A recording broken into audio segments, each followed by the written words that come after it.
Hello friends, welcome to lucky Reddy stories. Please story విన్న తర్వాత like, comment, share and subscribe చేసుకోవడం మాత్రం మర్చిపోవద్దు.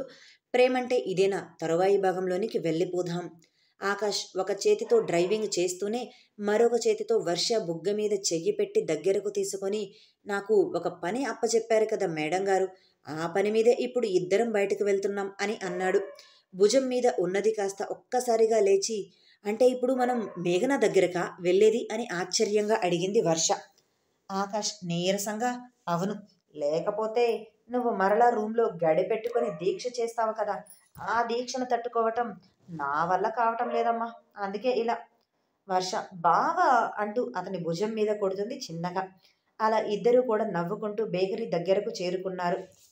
వర్ష మేఘన దగ్గరకు అని చెప్పి బేకరీ దగ్గరకు తీసుకొని వచ్చావేంటి బావా అని బేకరీ వైపు చూస్తూ అడుగుతుంది.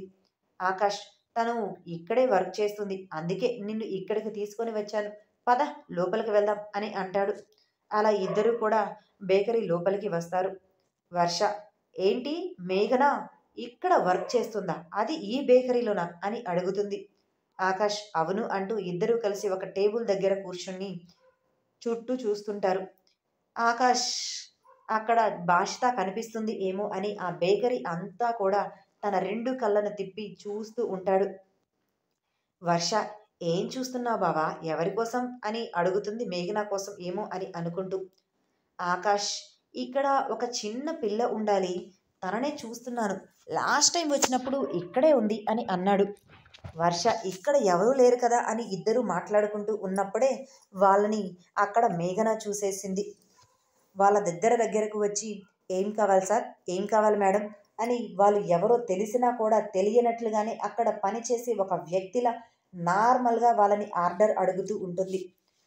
వర్ష, ఏంటి మేఘన అలా మాట్లాడుతున్నావు, మేము ఎవరో నీకు తెలియదా ఏంటి, సార్ మేడం అంటూ అలా పిలుస్తున్నావేంటి అని అన్నది. మేఘన నవ్వుతూ, తెలుసు, కానీ లాస్ట్ టైం ఆకాష్ గారు వచ్చినప్పుడు ఇలానే నేను ఎవరు అని అడిగాడు, ఇప్పుడు కూడా అలానే అడుగుతారు ఏమో అని ముందుగా నేనే అలా అడుగుతున్నాను అని నవ్వుతూ అంటుంది. వర్ష, ఏంటి బావా నువ్వు ఇక్కడికి వచ్చావా, ఎప్పుడు నాకు తెలియకుండా అని ఆశ్చర్యంగా అడుగుతుంది. ఆకాష్, ఆ రోజు ఆఫీస్కి వెళ్ళాను కదా, అప్పుడు డాడీతో కలిసి వచ్చాను అంటూ ఆ రోజు జరిగింది మొత్తం కూడా వర్షకు చెప్తాడు. వర్ష మనసులో, అందుకేరా బావ మేఘన పిరికిది, ధైర్యం లేదు అని అంటున్నాడు అనుకుంటూ తన భావాలు ఏమీ బయటకు కనిపించకుండా, ఇక్కడ ఏం బాగుంటాయి మేఘన అని అడిగింది. ఇక్కడ ఉన్న ప్రతిదీ కూడా చాలా స్పెషల్గా చేస్తారు, టేస్ట్ కూడా చాలా బాగుంటుంది, కేక్ కానీ ice creams, juice, milk shakes, మీకు ఏవి కావాలి అంటే అవి తీసుకొని వస్తాను అని చెప్తుంది. ఆకాష్ మేఘనని గమనిస్తూనే strawberry ice cream, chocolate milk shake అని చెప్తాడు.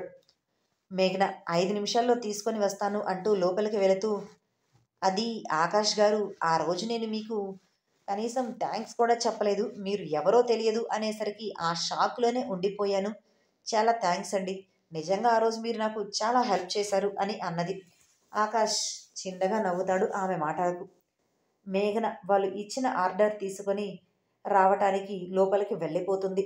ఆకాష్, వర్ష ఇద్దరూ కూడా సరదాగా కబుర్లు చెప్పుకుంటూ మాట్లాడుకుంటూ ఉండిపోయారు. అప్పుడే మేఘన కూడా strawberry ice cream, chocolate milk shake తీసుకొని వచ్చి వాళ్ళ ముందు పెడుతుంది. వర్ష అవి తీసుకుంటూ, కూర్చో మేఘన, కాసేపు మాట్లాడుకుందాం, నువ్వు కూడా ఏమైనా తీసుకో అని అంటుంది. మేఘన, లేదు, ఒక 5 నిమిషాల్లో నా డ్యూటీ అయిపోతుంది, ఆ తర్వాత కూర్చుంటాను అంటూ తన డ్యూటీకి వెళ్ళిపోతుంది మేఘన వాళ్ళ దగ్గర కూర్చోకుండా. ఆకాష్ మాత్రం వచ్చిన దగ్గర నుంచి మేఘనని గమనిస్తూనే ఉన్నాడు. ఆమె ఎలా మాట్లాడుతుంది, ఆమె ఎలా వర్క్ చేస్తుంది అనేది చూస్తూనే ఉన్నాడు. అలా 5 నిమిషాల తర్వాత వచ్చి ఆకాష్, వర్ష ఇద్దరి మధ్యలో కూర్చుంటుంది మేఘన. ఆకాష్, నువ్వు ఈ బేకరీలో ఎప్పటి నుంచి వర్క్ చేస్తున్నావు అని అడిగాడు. మేఘన, నేను దాదాపుగా 5 సంవత్సరాల నుంచి ఈ బేకరీలోనే వర్క్ చేస్తున్నాను అని అంటుంది. ఆకాష్, గౌతమ్ నీకు బెస్ట్ ఫ్రెండ్ కదా అని అడిగాడు. మేఘన నవ్వుతూ, అవును అనే చెప్పాలి, నేను కాలేజీలో జాయిన్ అయిన దగ్గర నుంచి కూడా మన క్లాస్లో నాతో చాలా మంచిగా మాట్లాడింది గౌతమ్ ఒక్కడే. నాకు ఒక అన్నలా, ఒక తండ్రిలా నన్ను బాధ్యతగా చూసుకుంటూ ఉంటాడు. నిజంగా గౌతమ్ నాకు ఒక ఫ్రెండ్‌గా దొరకటం నా అదృష్టం అని గౌతమ్ గురించి గొప్పగా చెప్తుంది. ఓహ్! అవునా! అని ఆకాష్ సింపుల్‌గా అంటాడు.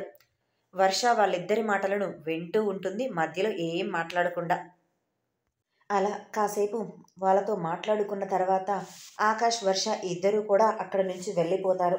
మేఘన బయట పిల్లలతో ఆడుకుంటూ ఉన్న భాషిత దగ్గరకు వచ్చి తనను తీసుకుని ఇంటికి వెళ్ళిపోతుంది. మరుసటి రోజు యథావిధిగా అందరూ కాలేజీకి వస్తారు. గౌతమ్ వర్ష దగ్గరకు వచ్చి, ఏంటి వర్ష, నిన్న బావ మరదళ్ళు ఎక్కడికి వెళ్ళరు? ఇంటికి వస్తే అత్తయ్యేమో మీరు ఇంటిలో లేరు అని చెప్పింది అని అడిగాడు. వర్ష ఊరికే సరదాగా అలా బయటికి వెళ్ళాం. అవును, నువ్వు ఇంటికి ఎందుకు వచ్చావు? మాతో ఏదైనా పని ఉండి వచ్చావా అని అడిగింది. గౌతమ్ పని ఏమీ లేదు కానీ ఏదో సరదాగా వచ్చాను. ఇంట్లో బోరు కొట్టింది. పక్కనే కదా మీరు ఉన్నారని వచ్చాను. కానీ మీరు కూడా లేరు అని నీరసంగా అంటాడు. వర్ష అయ్యో గౌతమ్ అంటూ అతడి రెండు బొగ్గులు పట్టుకొని లాగుతుంది. గౌతమ్ మాత్రం ప్రేమగా వర్ష వైపు అలానే చూస్తూ ఉండిపోతాడు. ఆకాష్ మాత్రం మేఘనతో ఎలా మాట్లాడాలి, ఎలా పరిచయం పెంచుకోవాలి, ఆమెతో ఎలా మాట్లాడితే ఆమెతో టైం స్పెండ్ చేయవచ్చు అని దాని గురించే తీవ్రంగా ఆలోచిస్తూ ఉంటాడు. లంచ్ బ్రేక్ టైంలో ఆకాష్ డైరెక్ట్గా మేఘన దగ్గరకు వచ్చి ఒక బాక్స్ తన ముందు పెట్టి తన నోట్స్ మేఘన చేతిలో పెడతాడు. మేఘన ఎవరబ్బా ఇంత డైరెక్ట్గా ఇలా పెడుతున్నారు అని ఆశ్చర్యంగా తల ఎత్తి చూస్తుంది. అప్పటి వరకు నోట్స్ రాసుకుంటూ ఉన్నది కాస్త తల ఎత్తుతుంది. ఆకాష్ నవ్వుతూ హాయ్ అని మేఘనని పలకరిస్తాడు. మేఘన తను కూడా హాయ్ అని ఆకాష్కి చెప్తూ ఏంటండి ఇది, ఒక చేతిలో బాక్స్ పెట్టారు, నా ముందు నా ముందేమో బాక్స్ పెట్టారు, ఏంటి విషయం అని నవ్వుతూనే అడుగుతుంది. ఆకాష్ మీరు బాక్స్ తీసుకొని నోట్స్ రాస్తారు అని గౌతమ్ చెప్పాడు, అందుకే నా నోట్స్ రాస్తారు ఏమో అని ఇలా తీసుకొని వచ్చాను అని చాలా ఇన్నోసెంట్ ఫేస్ పెట్టి అంటాడు ఆకాష్. మేఘన అవునా, సరే అండి అలాగే రాస్తాను, కాకపోతే ఇప్పుడే కాదు సాయంత్రానికి ఇస్తాను నోట్స్, చాలా థ్యాంక్స్ బాక్స్ ఇచ్చినందుకు అంటూ ఆ బాక్స్ తీసుకొని తను కూర్చున్న ప్లేస్ నుంచి పైకి లేస్తుంది. ఆకాష్కి మేఘన ఎందుకు ఆ పైకి లేస్తుందో తినకుండా అర్థం కాక ఎక్కడికి వెళ్తున్నావు అని అడుగుతాడు. మేఘన ఇక్కడే పక్కన ఒక స్కూల్ ఉంది, పిల్లలిద్దరూ కూడా అక్కడే చదువుకుంటున్నారు, వాళ్ళ దగ్గరికి వెళ్తున్నాను అని అంటుంది. ఆకాష్ మేఘన పిల్లలు అనేసరికి ఆశ్చర్యంగా ఏంటి, నీకు పెళ్ళయిందా, పిల్లలు కూడా ఇద్దరు ఉన్నారా అని నోటిని తాటికాయంత చేసుకుని మరీ అడుగుతాడు. ఆకాష్ అలా గట్టిగా అరిచేసరికి అక్కడ క్లాస్లో ఉన్న అందరూ కూడా వీళ్ళ వైపే చూస్తూ ఉంటారు. మేఘనకి చాలా ఇబ్బందిగా అనిపిస్తూ ఉండటంతో వెంటనే అక్కడి నుంచి బయటకు వచ్చేస్తుంది. ఆకాష్ మేఘన వెనకే నడుస్తూ ఏంటండి, నేను మీకు పిల్లలు ఉన్నారా పెళ్ళయిందా అని అడిగితే సమాధానం చెప్పకుండా అలా వచ్చారు, కానీ మిమ్మల్ని చూస్తూ ఉంటే అలా పెళ్ళైన వారిలా కనిపించటం లేదే, మీకు ఇద్దరు పిల్లలు అంటే అస్సలు నమ్మశక్యం కావటం లేదు, మీరు సంతూర్ మమ్మీనా ఏంటి అని నవ్వుతూ అడుగుతాడు. మేఘన అయ్యో అని తల కొట్టుకుంటూ పిల్లలు అంటే నా తమ్ముడు చెల్లి, నాకు పెళ్ళై పిల్లలు ఉన్నారు అని కాదు అని ఇబ్బందిగా చెప్తుంది. ఆకాష్ హో అవునా, సారీ సారీ నేను తప్పుగా అర్థం చేసుకున్నాను, పిల్లలు అనేసరికి మీ పిల్లలేమో అని అనుకున్నాను. మేఘన పర్వాలేదు, నేను వెళ్ళి బాక్స్ ఇచ్చి వస్తాను అని అన్నది. ఆకాష్ సరే అంటూ క్లాస్ రూమ్లోనికి వెళ్ళిపోతాడు. ఇలా మేఘన దగ్గరకు రావటంతో క్లోజ్గా మాట్లాడుతూ నటించటం తనకు చాలా ఇబ్బందిగా ఉంటుంది. అలా ఒక 4 రోజులు చేస్తాడు.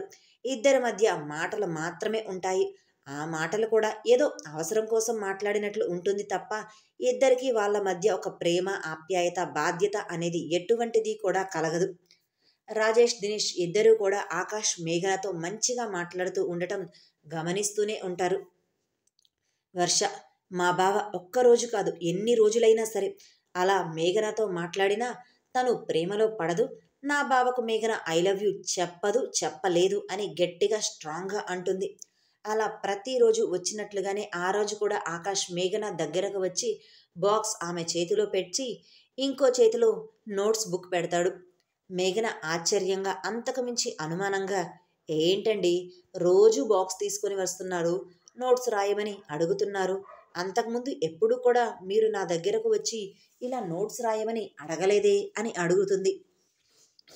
ఆకాష్, అంతకుముందు అంటే గౌతమ్కి ఇచ్చి రాయమని చెప్పేవాడిని, ఎప్పుడు వాడు రాయను అంటున్నాడు, అడిగితే ఆ నోట్స్ కూడా మీరే రాశారు అని తెలిసింది, వాడికి ఇచ్చి వాడు మీకు ఇవ్వటం, మీరు రాయటం ఎందుకు అని నేనే డైరెక్ట్గా నోట్సు బాక్సు తీసుకొని మీ దగ్గరకు వస్తున్నాను అని అన్నాడు. ఆకాష్ మేఘనని రెస్పెక్ట్ ఇచ్చి మాట్లాడతాడు. మేఘన కూడా ఆకాష్తో రెస్పెక్ట్ ఇచ్చి మాట్లాడుతూ ఉంటుంది. మేఘన తనకు అర్థమవుతుంది, అంతకుముందు కూడా ఆ నోట్స్లో తన రైటింగే ఉంటుంది, చాలా వరకు ఈ నోట్స్ అంతా కూడా తనే రాసింది అని తెలిసిపోతుంది. కానీ ఎందుకో ఆకాష్ ఎప్పుడూ లేనంత విధంగా తనతో క్లోజ్గా మాట్లాడాలి అని ట్రై చేయటం, తనకు కడుపు నింపటానికి బాక్స్ ఇవ్వటం చిన్న ఆశ్చర్యం కలిగించే విధంగా చేస్తుంది తనకి. మేఘన ఎప్పటిలా సరే అండి సాయంత్రం ఇస్తాను నోట్స్ అంటూ తన తమ్ముడు చెల్లెల దగ్గరికి బయలుదేరుతుంది. ఆకాష్, నేను కూడా మీతో పాటు స్కూల్ దగ్గరకు రావచ్చా అని అడుగుతాడు. మేఘన అనుమానంగా ఆకాష్ వైపు చూస్తుంది. ఎప్పుడు లేనిది ఇతడు ఎందుకు నాతో వస్తాను అంటున్నాడు అన్నట్లుగా. ఇదండి ఇవాల్టి స్టోరీ.